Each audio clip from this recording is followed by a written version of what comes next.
Over the past few years, I've found that intermittent fasting has been a great tool for keeping in shape, and I'm often asked how I do it. That's why I'm thrilled to introduce you to this season's sponsor, the Simple Life app. They are a clinically proven weight loss tool that has helped millions of users lose millions of pounds.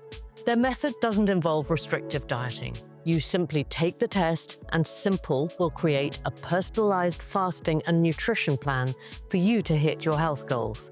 To take the test, go to simple.life/Amanda. That's simple.life/Amanda. And as an added bonus, you can use the code Amanda at checkout for an amazing 70% off your plan. Today, I'm going on a style journey with the editor-in-chief of Who, What, Where UK, the wonderful Hannah Almassi. Hello and welcome, Hannah. Thank you. Thank you so much for having me, Amanda. Oh, it's lovely thrilled to see you again, because we were trying to work out, it was a lot of fashion weeks ago that we last saw each other. Many ago in your store for a press day. Yeah. I'm pretty sure I tried some things on. Good. And fell in love with some items. And I still have a necklace that I wear today. Fantastic. Well, I love to hear that.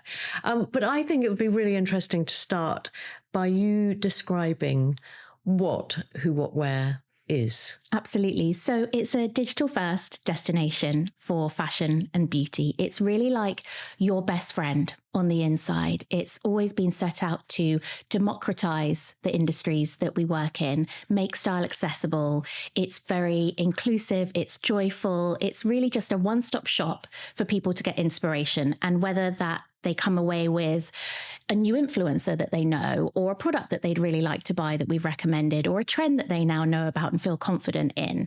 It's that kind of high value opportunity. I don't need everybody to come on and come away buying something, but as long as they feel like they've taken something from our content, then I think we're doing our job. How does it work as a business model? Do you have advertisers? Do you do affiliate links? How does it, because it sounds fabulous, because it's free, is it? Yes, it is free. You can completely access all of our content. There's no paywall whatsoever. Yeah. And that, I guess, is in a bid to democratize what we do and make it available to everybody. Because most magazines you have to pay a subscription for, don't you? Yeah. And I think where we've had a head start is the fact that Who, What, Where has been digital from the off. This wasn't an adjustment period from print. And I'm very fortunate that our US business, which started, 10 or so years before the UK, they had so much experience in how do you monetize the digital content that you're creating. And so we have a really multifaceted revenue stream set up. So yes, we have advertising, which is very kind of traditional. We also have a very robust affiliate business because of the fact that our reader almost treats us like an e-commerce. Yeah. They come to us with the intent to shop very often. And so there is a very high conversion. Because you're giving them an edit, aren't you? You're giving them your opinion. It really is. It's very curated. We're very strict about what makes it in. Everybody has to go through very rigorous training on the editorial team. And we take that responsibility really seriously. What are we putting in front of people? Is it good enough? Should we be recommending this? And then there's all sorts of other things we do. Like we're very well known for branded content, for example, that lives on site and in social. We create events. We have IRL activations. There's all sorts of ways that we can kind of generate revenue. And it's a case of bringing all of those things together and allowing them to feel as organic and editorial as possible. And so what is the criteria for what makes it in? I think we try to consider, are items worth investing in, whether it's affordable or whether it's something expensive? Is it made well? Is it going to last? Do we know that brand? Do we trust that brand? Have we tried it ourselves? We try to really stay away from, how it's been over the past few years, these kind of viral TikTok trends where someone's supposed to buy something to instantly kind of be part of that movement and then next week it's gone. So we really avoid kind of playing into anything like that. Who, What, Where is very well known for trend coverage, but we're also a destination for capsule wardrobing, classic items, making really solid investments. And I think that's reflected in the kind of items that people then buy from us. So there are certain items that are continually bestsellers. We don't house the stock. Obviously, we are just referring people, but we have so much data at our fingertips, and we really use that to ensure that we are then giving the reader what they want, reverse engineering what we do to make it fulfill their needs. But at the same time, we are editors and we want to throw in something that's unexpected, that is a recommendation that they might not know about. So whether that's editing all of the best things from a very well-known store through to ensuring that we're actually supporting smaller brands and startups as well. Yeah. Is sustainability an important sort of credential for you? Yeah, I don't think you can work in a fashion business now and it's not something that you think about. And the way we approach it is to be really mindful of our content and what we're promoting and what we're kind of exposing people to. So ultimately, we are a shopping destination in many senses. But the team is acutely aware of what that responsibility looks like and that we don't want to push any old thing on people. It really is about, is this a quality purchase? Will it last? How many times can you wear it? What's all the kind of content we can do about re-wearing, using things that you already own? How do you look after your clothes? And so it kind of is a 360 approach rather than just going, oh, well, we've ticked the box now because we've done a story about sustainable fashion brands. It has to weave through everything we do. And so I even have a list of no words, which I'm sure my team think is really uptight. For example, I banned the term must have a really long time ago. Good. Because I don't think anything is a must have. No. If you want it, great. If you love it, fabulous. If it's not yours, like whatever, it doesn't matter. It doesn't have to be. Yeah. And I think I kind of started my career during a time where there was this urgency and this kind of wild frenzy for shopping and all having the same item and, get it before it's gone and all of that kind of language. Yeah. And I think that's really unhealthy. Totally. Now. So must have is a no-no. Must have as well. Things like get it before it's gone, or that I'm adding 38 things to my basket. It's just not realistic. Yeah. It's healthy. Yeah. So it's really subtle, and it probably won't be obvious to lots of people that we work in that way. But there is that consideration that runs through everything we do. And is there much difference between the US edition and the UK edition? Is there any crossover? There is a lot of crossover. We work very collaboratively, and I'm always grateful to have their support and their involvement. They have those years of experience on our business that can be really beneficial. I work very closely with Hilary Kerr, our co-founder, who is still in the business, and also with the whole editorial team, the social team, the newsletter team. We're in very close communication every day. I think the markets are different. Yeah. The interest in content types, in subject matters, in brands, in style, weather, everything is different. But there are things that we can learn. We share a lot of information with each other. We share a percentage of content with either side. We have the opportunity to what's called clone content and localize it or syndicate something. So it's a really nice relationship where we're kind of sisters. And we talk a lot, but ultimately, we run independent businesses in many ways. And they are, understandably, it's a bigger market. They are a very big team and they've been running for longer than us. But it must be inspiring to be able to have those brainstorming sessions at the very least. I love it. And what I really appreciate is that everybody in the LA team and the New York team, they're always so interested in what's happening in the UK for fashion and for beauty. And that's of interest to their reader. Yeah. So, being the London girls, we can actually offer up some inspiration for content as well. The cool girls. Well, I don't know if I'm cool. I don't know if I'm cool. But there's always that reputation, isn't there, for London style and us having that kind of cool edge. Yeah, we'll keep that. Yeah.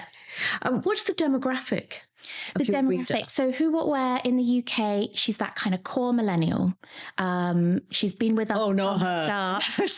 Yeah, millennials very much our heartline, but we do have demographics on either side of that as well. So, we are acquiring a younger user, but there are also women, my mum loves Who What Wear. She buys things from us all the time. I love it. Yeah. And I just wonder sort of, and this is a conversation that I sort of keep having at the moment, is my generation just don't want to look like our grannies and feel slightly insulted that we're not actually being marketed to as much as we could be, Well, honestly. I think this is the wonderful thing about Who What Wear is that within any of our features, you might see someone in a trend piece, for example. We might have a Gen Z girl in there who's into streetwear, but then you could also have someone fabulous who's 60 plus and loves tailoring. And I think we try with all of our content to not consider that it's an age that we're targeting. It's a type of person. It's someone who's interested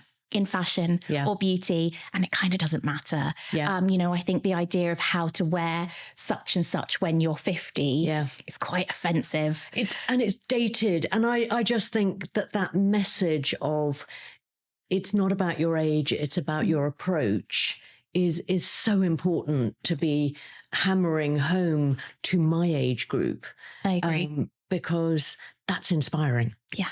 Rather than have to stop. Yeah. Yes, exactly. You are a content strategist.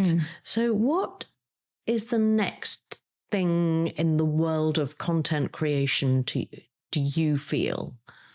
That's really interesting. One big project for me at the moment is that we always need to be moving forward. We always need to innovate. Who What Wear is a platform that often does something first and then others follow. And that means that we have to stay on our toes and always keep pushing forward. So right now I'm thinking about how do we take all of the things that we're known for and add value to them? How do we make them richer? How do we make them more immersive? How can we get people to kind of connect with our editors more? And perhaps they start to feel like, oh yeah, I love that shopping editor because her style is XYZ and her budget is blah. And, finding ways to enrich the content that we are doing is really important to me. So it's not just about volume and a churn. It's about making every piece as special as it can be. So that's a big project for me at the moment. We're moving into live shopping, which is going to be a really big undertaking. Live shopping. So we will be live streaming. Shopping was live. So on social, we will be live streaming it's like a video that people can directly shop from. So if you're on Instagram and you can click on the products that we're talking through, and it's all kind of, done through this really fantastic technology, a third-party platform. And we're working towards that at the moment. So now it's about, well, what does that look like for us? How do we make it on brand? I love things like QVC, for example, but we're very different from a QVC. So how do we make it aligned to our content? But also at the same time, how do I train up my team to make everybody feel comfortable on camera doing something like that? Oh, yes. So interesting. It's going to be a process and I'm really excited about doing it. Because editors more and more have become content creators. I don't want to call them influencers, but it's content creators. And it's a different, you have to sort of leave your ego out of the room and say, do you know what? I just love this anyhow. I don't care what I look like. Not that you don't care, you're prepared, but you can't pick holes in yourself. You just have to get out there and get talking. Yes, I think that's one of the biggest shifts I've seen during my time in this industry is I started out thinking I would be very much kind of in the background. Fine, very happy to be in the background. And then in my early years, it became increasingly apparent that in order to connect with the reader, they actually wanted to see, the person who was talking about a trend or talking about a fashion problem. And so I was probably one of the earliest editors, I think, to be front and center in that way. I took on all sorts of crazy challenges, photographed for all sorts of mad things. And so, it is a normal part of the job these days. And it's something that our editors do have to take into consideration because it's a very regular ask, not only from an organic perspective, but from a commercial one as well. Yeah. Did you find that hard to be in front of the camera? I was very fortunate in that my boyfriend at the time, now husband, is a photographer. Oh, you are one lucky girl. Yeah. So I was lucky in that he was really patient and he was good at photographing me, and we were able to do it in a way that felt very relaxed. And you didn't feel self-conscious? Yes and no. I got into fashion because I wanted to be part of that democratisation. I have never fit the mold of your archetypal fashion girly. I'm not tall. I don't come from a wealthy background. I'm not slim. I'm just kind of me. And so I felt like I almost had a responsibility to represent in that way. Yeah. And sometimes that's hard because, sometimes it would be easier to look great in a picture if I was 6 foot tall.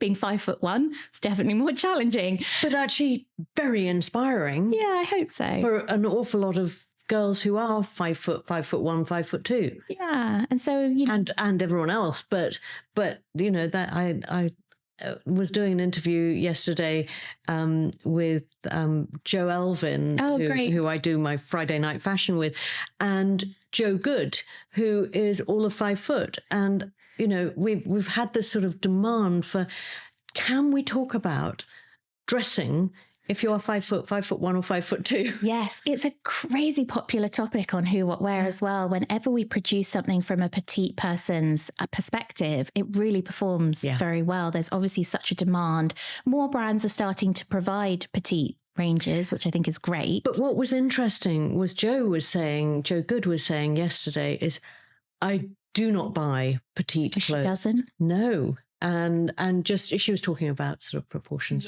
and all of that. Because yes, sometimes that can get lost. I'm sure you feel the same when you probably end up just buying the regular. I spend a lot of time at my tailor's, too much time. I'm really trying to become very friendly with her. Just talking content creators, are there any in particular that to you are doing just the most phenomenal job? Oh, there are so many. We have really fantastic people who we work with on a very regular basis. And I think Who What Wear is very good at spotting girls who are on the rise. So right now, who would I recommend? Abby Amole, just stunning. Like, she just has the coolest, minimal, very luxe wardrobe. She also has fantastic interiors taste, and she's just such an entrepreneur and a really, really interesting person. I have started following someone called, her handle is Sobalera, but she's called Valeria. And she just has this kind of uptown Italian vibe, but she's based in London now, and I just really adore her style. Oh God, so many people. I'm probably going to offend everybody by not including them, but let's just keep it at 2. There's so many. And I love discovering new people, new influencers to have in our network and bring to events. And really, Who What Wear has always been very close to the influencer world. We feature people a lot. And I was also, in my earlier days, really not scared about that shift. I know a lot of journalists were very concerned. There was a lot of concern, wasn't there? Front row, on down. Yeah, I just think it's a natural extension of where everything was going. There's room for everybody. Yeah. Yes, I think that's so true. Now, during your time as an editor, previously at Grazia, you've interviewed the great and the good in terms of designers. And from my research, you actually haven't had the tables turned on you that much. No. I just wonder, how does it feel today to be the other side of the really interview? Very peculiar. And I'm having to stop myself from wanting to ask you questions because that would be my default position. So very strange. I am probably very quiet and under the radar about what I do. So this is definitely outside of my comfort zone. You are very quiet and under the radar, but that makes this conversation even more exciting for me because I haven't listened to you loads and loads and got into your head that much. Yeah, I've just always been such a hard worker. I have very much, with Who What Wear or with my time at Grazia, really been that person who is on the ground, head down, getting the work done rather than being very visible about the fact that I'm getting the work done. I was very determined when I was brought on to launch Who What Wear in the UK. It was an immense responsibility and pressure, and I had to make it work. And I was initially on my own. So to get to where we are now, with 20 or so people in the team, it's a very different story. But that wasn't a time for me to kind of be jazz hands and out and about. It was for me to do the work and get us into a robust situation. Well, chapeau to you. Thank you. You're just back from the circus of the shows. Yes. Any complete standout moments for you? I'm going to be so obvious. I'm a Prada girl. Yeah, I it's loved extraordinary, isn't it? Yeah, it was fantastic. It felt really classically Prada, you know, a little bit challenging. And that's what I really enjoy about a Prada collection. But that is classically Prada, isn't it? You exactly. It always makes you feel slightly uncomfortable. Yeah. I loved it, really enjoyed that. And then getting to see it at the Re-See, which is where, you know, you get to see clothes up close and personal. Yeah. That's the part I enjoy the most. Obviously, it's a buzz being at fashion shows and it's exciting, but I really enjoy seeing the clothes up close because the fabrication, how things are made, it's just, I'm a bit obsessed with things like that because I did originally study to be a fashion designer. And so I have a real appreciation of manufacturing and the time it takes to create the most simple looking thing. Yeah, but that's lovely. So it's a really honed eye that you have. How many shows did you just see? Absolutely no idea. I don't know. I was in Milan. I went straight on to Paris. It's a whirlwind and you almost lose track of day, time. I'm sure. Who you are as a normal person in the real world. Yeah. Standout trends for autumn winter 25, 3, your top 3 favorite. Top 3, I think whoever is manufacturing faux fur or shearling that looks like fur for the season to come is going to have a really profitable season because there is so much of it everywhere. I couldn't believe how much there was. The coats, but there's some real fur. I'm sure there are some real pieces in there. But it was interesting that a lot of brands have moved to faux or shearling alternatives. But it was even rendered in, you know, it's the hems of skirts, it's little tops, it's full dresses in faux fur. I mean, it's quite a proper fluffy bad way to use this fabric.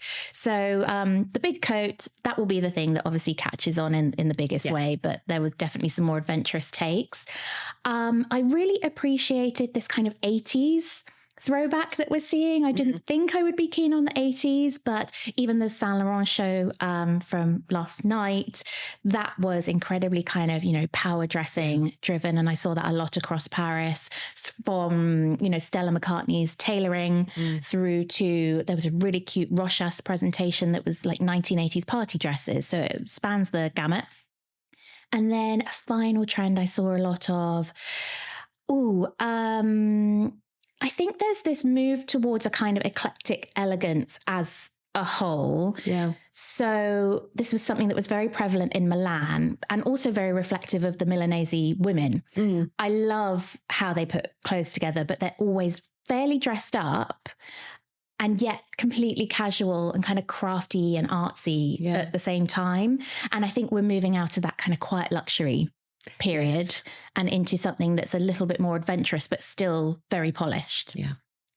Very, very well put. Very well put.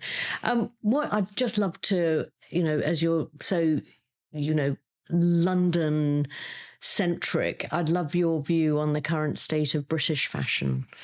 I think it's an interesting time for British fashion. We still have this hotbed of young, up-and-coming talent. Now it's a case of how do we allow those brands to be able to grow, to be profitable? I think it's a really challenging time. I think September Fashion Week feels like we're really ramping up to something that's going to be kind of buzzy and new and different and have energy. I saw some great things during London Fashion Week, and we really try at Who What Wear to support those smaller brands on the rise wherever possible. So for me, it's just how do we take that creativity and help them commercialize what they're doing without losing the soul and that spirit of London. So what other projects are you really excited about at the moment? Really excited about, I've been very fortunate that we've grown the team a lot over the past couple of months. So we're heavily investing in video, in social, but also our fashion content, our beauty content. We will be launching our beauty awards for the 3rd time in a couple of weeks, and that's been really successful for the past 2 years. We approach beauty awards in a very different way from the rest of the industry. It's really leaning on all of the testing that we can do, the expanding network that we have, and it's very visual and it feels very kind of justified to enter an awards like this. So do you do beauty awards? Do you do fashion awards too? We don't do a fashion awards yet. Oh, Ooh. So who knows? Who knows? So we've got our beauty awards coming up. We are doing more and more in real life spaces, which is something I'm really excited about. I love connecting with the reader. I love being able to bring our network together and also expand our network. So there's more in terms of brunches, dinners. We have these wonderful influencer activations that we do twice a year. So yeah, there is a lot to come at the moment. Lovely. Yeah. Lovely. Now, today we're going on a personal style journey together. So let's start with what you're wearing.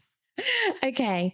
I'd love to say that I didn't think about what to wear today. And I'm one of those people who just, throws something on, feels great on it. But I'm quite a planner. I like to not feel flustered in the morning. So I do often plan my outfits when I've got something important going on. And my packing for Paris and Milan was really something. We will get onto that.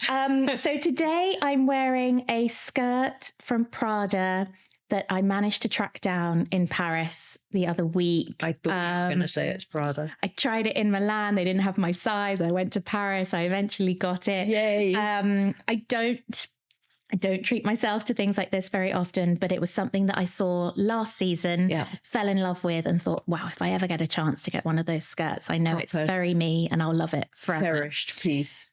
Yeah. And a shirt from Frankie Shop, a tiger's eye necklace, which is vintage. There's this wonderful little shop in Hastings. Lovely. This woman sells all these beaded necklaces, and I think tiger's eye is supposed to be quite kind of grounding and calming. Very good on your colouring too. Thank you.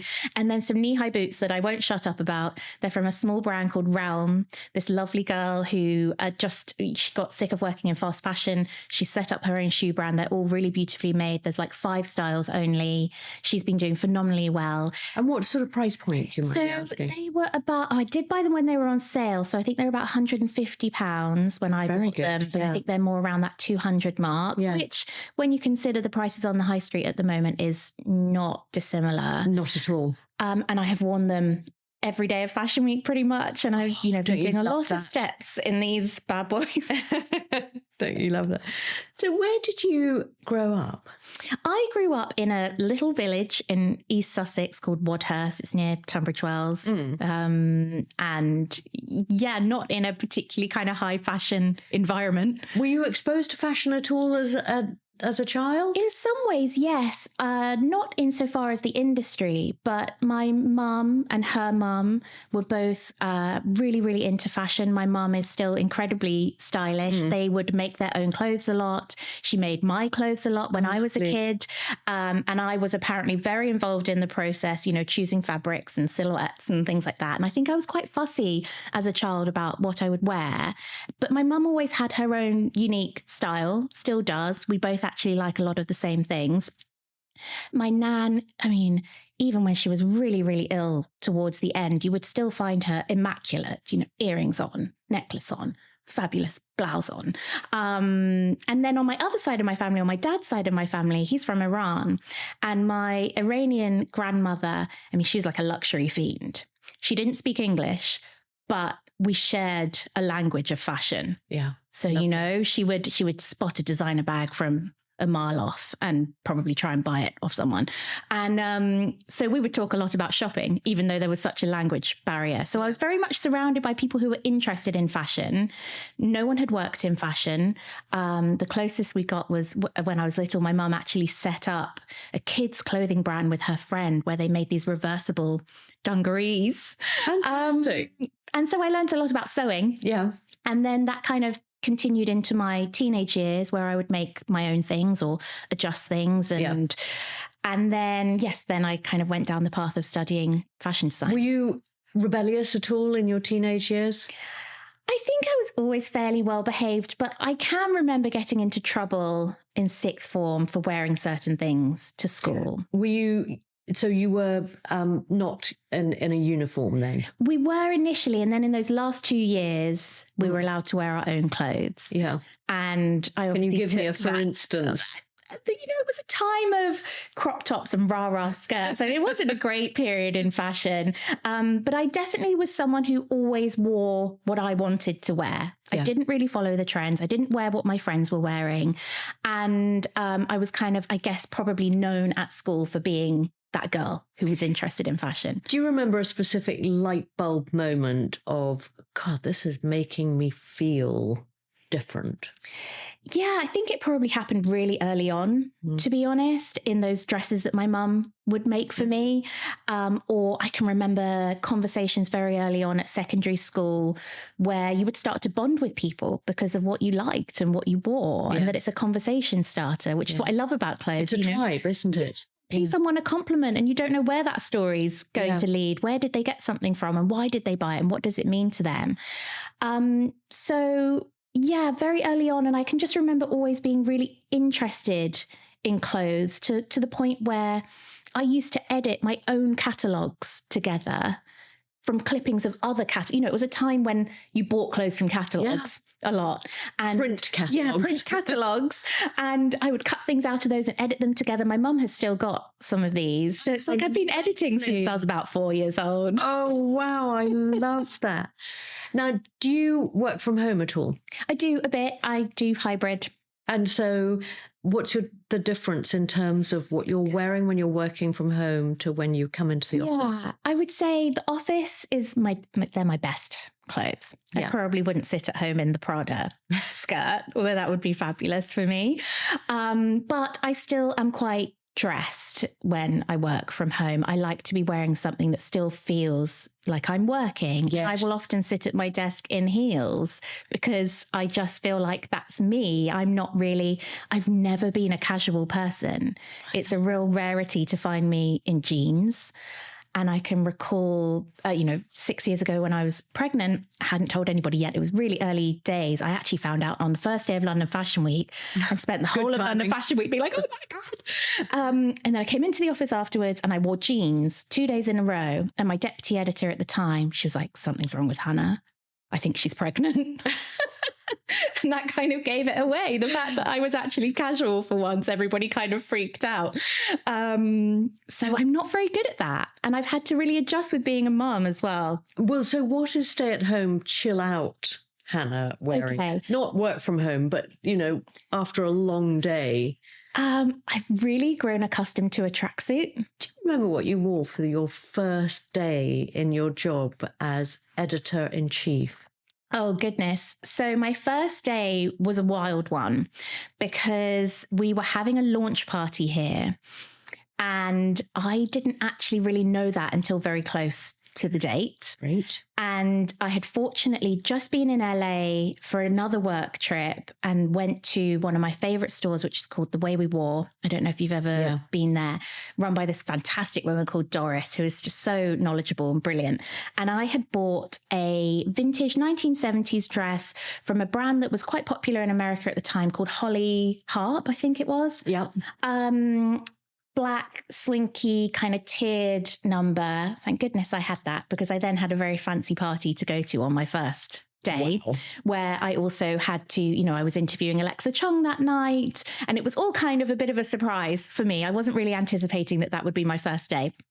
So I can't remember what I wore in the daytime, but I can remember the evening look. And talk about interviewing. Do you ever sort of work your look according to who you're interviewing? I don't think I've ever done that, but that's probably because I'm so belligerent in what I like and what I wear. And I'm probably not very good at molding myself. No, not at all. But I'm often fascinated by how some people do dress according to who they're interviewing, who they're meeting. I think I have a certain style. I have a particular taste. It's probably not the same as a lot of people, but I can really appreciate how others dress. Yeah. Even if it's wildly different from me. For example, there is a lot of content at Who What Wear that focuses on capsule wardrobing, minimalism. That couldn't be further than the reality of my wardrobe. But so you're dressing for you rather than trying to fit in. Yes. Yeah. Always. Interesting. I always think that the fashion industry can be a pretty intimidating industry to circulate in. And I just wondered if you've ever felt judged by your style or intimidated by the people around you stylistically. Yeah, Yeah, probably always. I don't know if that's a feeling that ever really disappears, no matter how high up the chain you get. I think it is an industry that is very much based on some elements that are superficial. So it's hard to escape that. I think all you can do is just have the confidence in what you like, how you feel about yourself, try and remain as strong and as true to who you are as possible. And that can be really challenging. You know, you feel, could I get further if I act like this or dress like this or get more followers on Instagram, whatever it might be. But I think I've always just tried to really be known for doing good work, working hard, being kind to the people around me. If I look nice in an outfit, wonderful. If everybody doesn't like what I wear, fine. I'm happy. So yeah, it's a constant kind of battle, I think, in your head, ensuring that you remain yourself. Yeah. Has there been a particular designer or stylist or content creator that's influenced your style, or how do you evolve your style? Yeah, I think I often look back. So rather than anybody in the kind of current fashion sphere, my style has often been very 1970s. Where that comes from, I have no idea.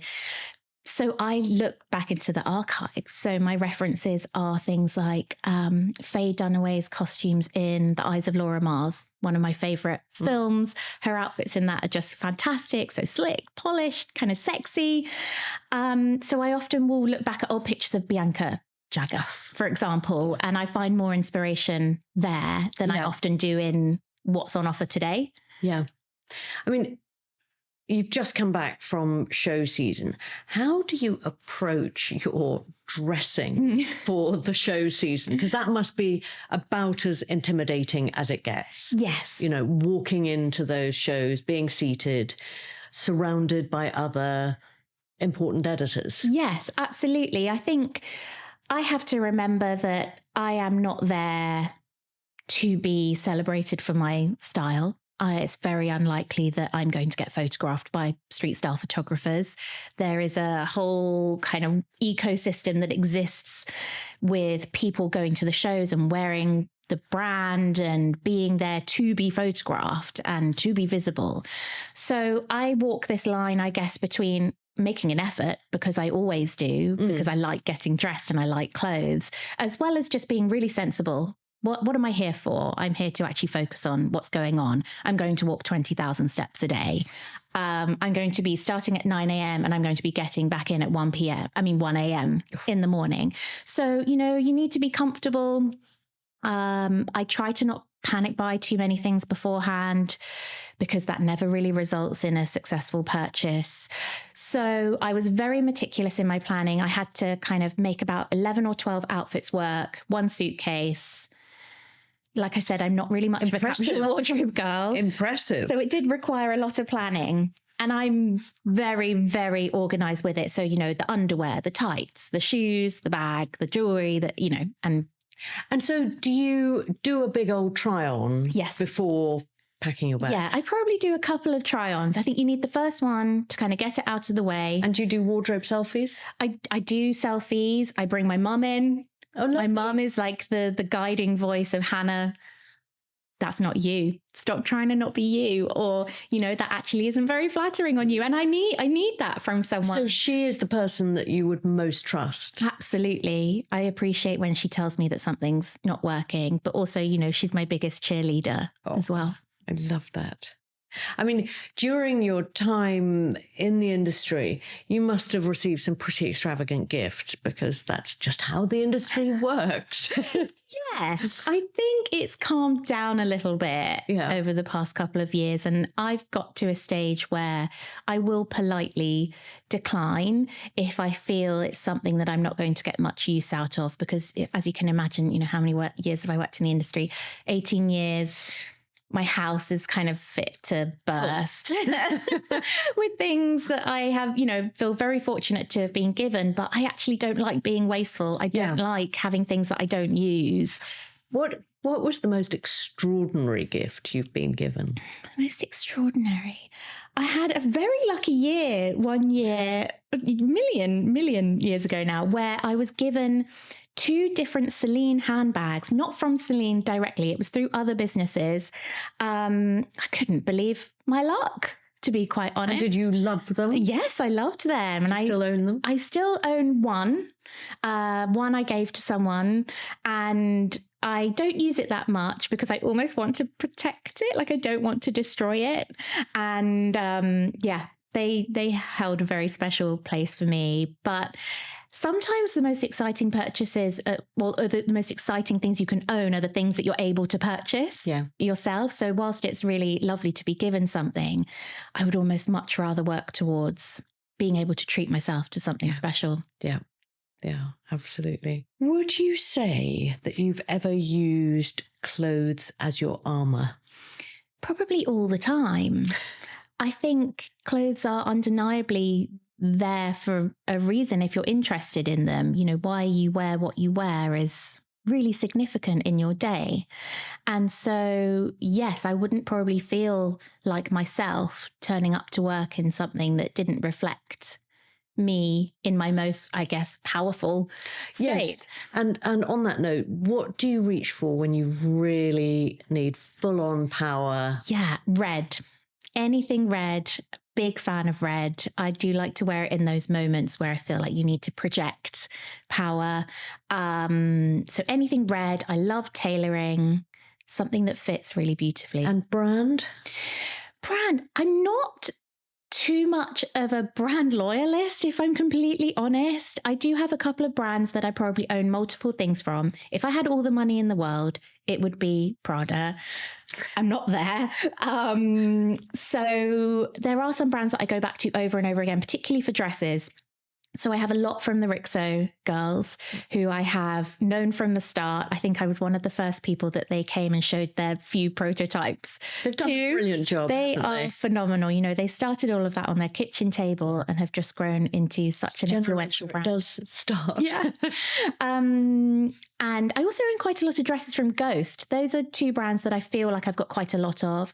And then in terms of the high street, I favour Arket, Massimo Dutti. Yeah. They both have something in common in that there's an elegance and a kind of refined effect to their clothes. Yes, they're a little bit more expensive. The fabrics are good. The fit is good. They're timeless, but not boring. So those would be my high street go-tos. COS? I do like COS, but I feel COS is perhaps sometimes not for my proportions. You know, they have quite big silhouettes, and I'm small and can easily... And as you sit here, I don't think of you as small. So, but yes, I understand what you're saying there. I do think it is a more elongated silhouette. Definitely. Yeah. So I know a lot of the girls in the team are real COS devotees, absolutely, especially their jeans, their shoes. I have a few knits. I buy a lot of vintage. And where do you buy your vintage? So in recent years, I've been looking more on Etsy.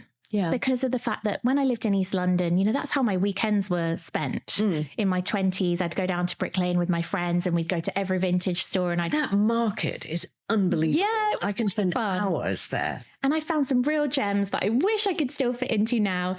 But I don't really have the opportunity to spend that time thrifting anymore. So I kind of have to be quite specific in my searches. What am I looking for? And I use Etsy the most. And do you use vintage at all? I do use vintage sometimes, but I feel like if I'm looking for true vintage, I don't always find it as easily on vintage. Interesting. Do you have a style icon? I don't know if I do. Can I say my mum?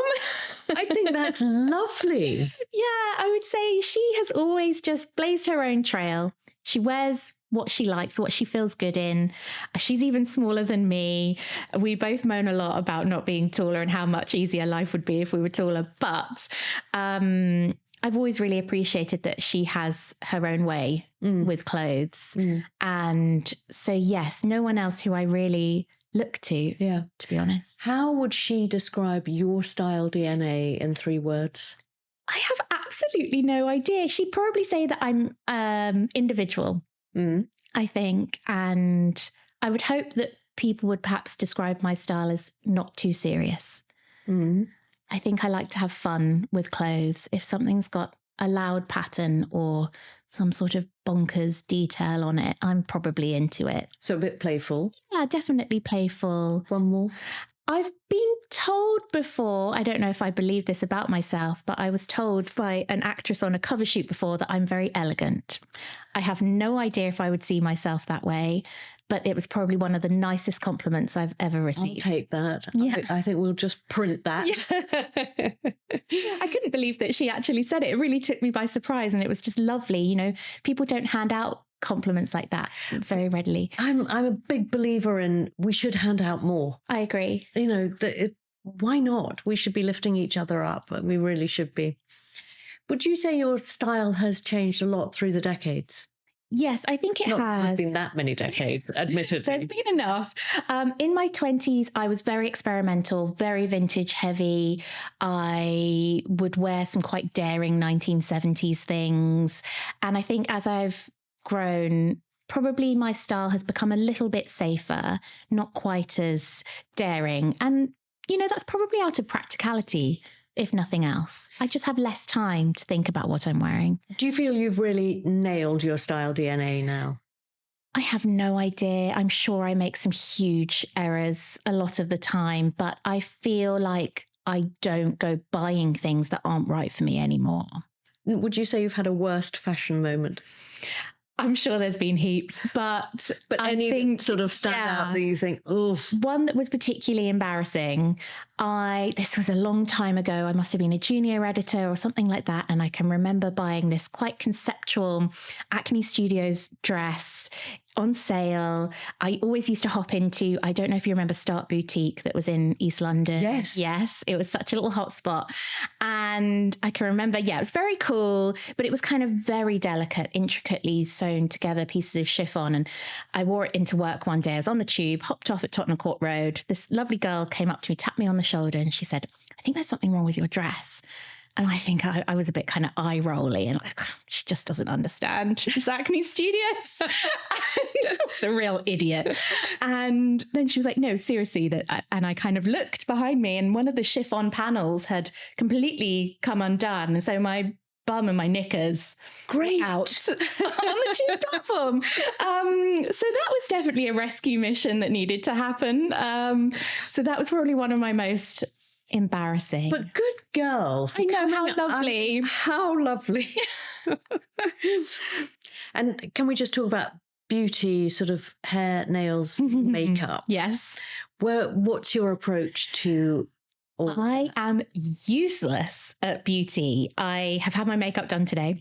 Oh my goodness, you look amazing. I mean, it looks... Because I wouldn't have been able to do it myself. I think fashion girls are often kind of a bit dismissive of beauty. They just want the clothes to do the talking. And that's probably the zone I've lived in for quite a long time. I've always been very natural with my hair, very natural with my makeup. I'm not someone who goes and gets their nails done all the time. I'm not great at pampering.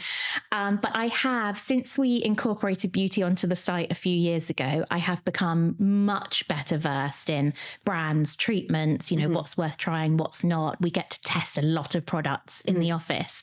So I'm definitely finding a deeper appreciation for beauty now than I probably had before. We were talking earlier about you planning your looks for Fashion Week. Mm-hmm. Do you actually plan your looks at the beginning of your week? Sometimes. It depends on what my schedule looks like. So, for example, I know I've got a supper club coming up next week that I'm hosting, and I want to make sure that I have it clear in my head as to what I'm wearing. I think it's to avoid... I don't like being late. I don't really like being flustered. I would say my natural state is to be quite calm. Mm-hmm. And so I almost have to do everything I can to maintain that. I don't like being kind of harassed about anything. So, and I don't feel I'm the type of person who can kind of chuck anything on and look fabulous. I do need to think about, what do I feel good in right now? Yep. And tailoring. Yeah. Tailoring. And do you have anyone within Who What Wear that, if you just want a little bit of extra help with that newness or evolving your style, do you just do that yourself, or is there anyone? I mean, you talked about your mother earlier, but is there anyone within the business that? Lots of people. What I love about the team that I have is that everybody has a really unique perspective on style. There are no two girls in our team who look the same, dress the same. And I really appreciate that, because that means they're bringing in different brand discoveries or different ways of styling something. You know, we have the maximalists, we have the Gen Z girls, we've got the classicists, we've got the girls who are really casual, the ones who love vintage. So I'm always kind of learning things through them. And do they ever come to you and say, Hannah, this would look amazing on you? My deputy editor, Maxine, knows my style inside and out. And she is responsible for probably many of my recent purchases, because she was like, Hannah, these shoes, they're so you. And I'm like, oh my God, they are. So she knows. Yeah. She knows when she sees a Hannah thing. Yeah. You talked about a capsule wardrobe. What are the key pieces in your capsule wardrobe? Yes. So my wardrobe, in all honesty, is a real mixing pot. Like, it is nothing in particular that goes together. I don't live by the content that I probably produce. I just think I have too much fun with my clothes and get a bit carried away. But things that I always wear, I love a kind of tailored midi skirt, a knee-high boot, a great navy or grey jumper, coat. I love a tailored coat, and gold earrings. Those are kind of probably some things that I rely on all the time. I do love dresses, but I feel in recent years I've moved away from dresses a lot and found that I feel more, I don't know, I guess sophisticated in separates. I have no idea why that is. I think we just are not in as much of a dress era at the moment, apart from, you know, when it's formal wear or wedding season, that kind of thing. Let's talk about travel for a moment. You sound like you're a good packer. I try to be, again, organised. Yeah. What luggage do you use? I have a few different options. I have a really fantastic suitcase from July that is like a chic colour, and you can get your initials put on it, and that's fantastic. I've also just bought a kind of weekender bag, you know, like a soft canvas bag from Cezanne that's really handy for the plane. I'm very into, you know, all of the separate compartmentalized little zippy, I don't really know what you call them. Organized. I like all of that stuff to keep everything neat. All the shoes go in shoe bags, etc., etc. I try to look after everything as much as I can. You are an excellent packer by the sounds of things. Do you have any current favorite brands other than Prada? Yes, I do. So By Melina, I think, is a really interesting brand. I believe they are now stocked on John Lewis, but they're doing some interesting things with tailoring and separates. It's clean, but it's interesting. So I have a brown tailored suit from them that I've really, really enjoyed wearing. Like I said, the Realm shoe. Yeah. The boots that I'm wearing at the moment. I had quite a splurge in Frankie shop last season. Isn't it? That was really, really good. Yeah. And again, things fit well. They're nicely made. Good. They're nicely oversized. Yes, exactly. Marcella London, I really like. I'm very keen on trying to buy from smaller brands if I can. Yeah. So I'm always on the hunt for something new. And obviously on my Instagram, I'm targeted endlessly. I am sure. Okay, your guilty secret. What is the most expensive item you've ever bought? I'm not asking for the price tag. Yep. Okay. So Prada bag.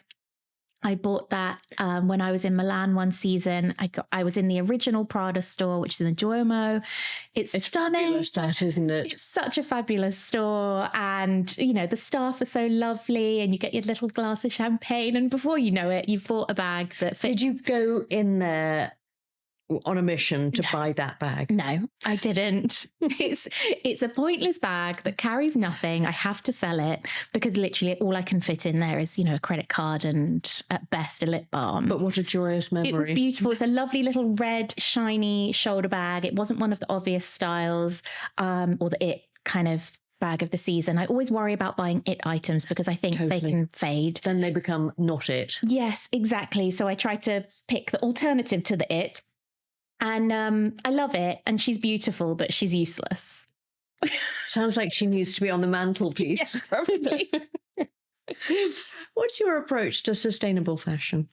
So for me personally, outside of the work that we do at Who What Wear to kind of try and encourage sensible shopping habits and that side of things, I just really try to be quite strict with myself. What am I buying? Why am I buying it? Does it work? Can I make multiple outfits out of it? Have I made that mistake before in the past? Does it actually fit me? You know, I've gone through years of going, oh, well, I'll lose some weight and then I'll fit into it. Silly. You never get there. So I try to just be really, really sensible with my purchasing habits. And I am also very passionate about looking after my things, caring for my clothes. You know, nothing gets chucked on the floor. Everything gets mended. Shoes get resold. Girl, love that. But I feel like that's the point, isn't it? Totally. You know, to buy something, wear it once and get rid of it. I am the girl that puts shoe trees in her Manolos the minute they come off. Love that. So things like that, you know, that extends the lifetime of something you've purchased. And again, that comes very much from my mum. It's something I'm trying to pass down to my child. You know, one of our house rules is we look after our things. Don't we? Yeah. Trying. He seems to, everything he touches breaks, but we're trying. That's a phase, I'm sure. So when you've had enough of something, where does it go? Do you sell it? Do you? Number of places. So I give a lot to charity. I sell some bits and bobs. I have my friends come over and they rummage, and sometimes they'll just get packages in the post. You know, if I know that there's a brand that one of my friends really loves, I'll just put some bits together and send it over to them. My mum takes a lot. My mum's friends take a lot. It goes to all sorts of places. Yeah, my cousin, her daughter. You know, I really try to make sure that I am kind of sending things to places where they will be worn again, rather than just sitting, you know, in a sad pile at home. Favorite charity? Favorite charity? I always like a British Heart Foundation shop. They're always very, very good. I think what SmartWorks is doing, you know, from a fashion perspective is just amazing, phenomenal. And I want to manifest that. I would really like Who What Wear to work more closely with them. So yeah, I think what they're doing is really interesting. You know, it is harnessing the power and the significance of clothing for being able to kind of have that upward mobility. Yeah. One quick last question. Yeah. The oldest piece you have in your wardrobe?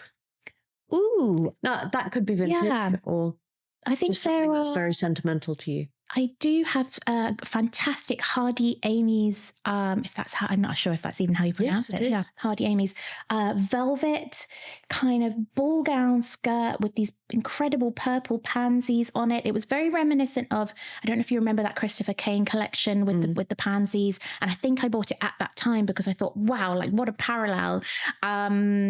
And that's very old in terms of, you know, age, in terms of something I have owned for a really long time. There's one t-shirt from when I was probably about 8 or 9 that I still have that holds this kind of power over me. I think it was only from H&M, stripy t-shirt, really nothing significant, but it just reminds me of a time. I remember loving that t-shirt so much. I'm quite sentimental. I do hold on to a lot of things. Yeah, but they have stories. Yeah, and they? Even things like, you know, my wedding band is made from gold and stones that were in a ring that my grandma passed down to me that was really kind of falling apart and a bit broken, and I got it made into that. Lovely. Let's spin on some quick fires. Okay. What fashion advice would you give your 20-year-old self? Wear what you want. Which fashion trend or era would you most like to see make a comeback? Always the 70s. Right there with you. Fashion or beauty trend that you'd consign to Room 101? The very, tattooed eyebrows. Your last impulse buy? The skirt. Your views on tattoos? I don't have any because I'm a wuss, but I love them on other people. Grooming or well-being treatment you couldn't give up? I do love a massage. I don't have them that often, but if someone told me I could never have a massage again, I'd be quite upset. High-end or high street? Both. Crocs, cute or puke? Love them for gardening. Sambas or gazelles? Neither. Not much of a trainer's girl. Sports luxe or rock and roll? Probably a bit rock and roll. Cashmere or cotton? Cashmere. Trilby or Tracy? Ooh, I do love a hat. I'll take any hat, to be honest. I wore a mad hat during Milan Fashion Week and loved it. Beanie or beret? Beret. Trend or style? Style. Colour or monochrome? Always colour. Pattern or plain? Pattern. She says, where? I know. Hoarder or editor? Oh, I'm a hoarder that's trying to edit. You'd be amazed how many people say that. Charity shop or resale? They both have their merits. I can't choose. Shapewear or lingerie? Lingerie. Bikini or one piece? I like a one piece these days. And finally, traditional last question at the end of the day, what do you or don't you wear in bed? I have become quite a pajama connoisseur, and I really like a very chic PJ. There are loads of great independent brands out there. Honor, It's 9 p.m. I have some from Liberty. But your favourite? Favorite. Oh, I think it's my Honor ones. They're this beautiful kind of sagey green colour, so comfy. And I've had them for ages, and every time I wash them, they still look great. Gorgeous. Hannah, what a lovely, lovely conversation. For me, so special because someone so entrenched in the industry that I've been entrenched in for many, many, many years. So thank you. Thank you so much for having me. It's been such fun. It's great. It really has. Lovely. Thank you.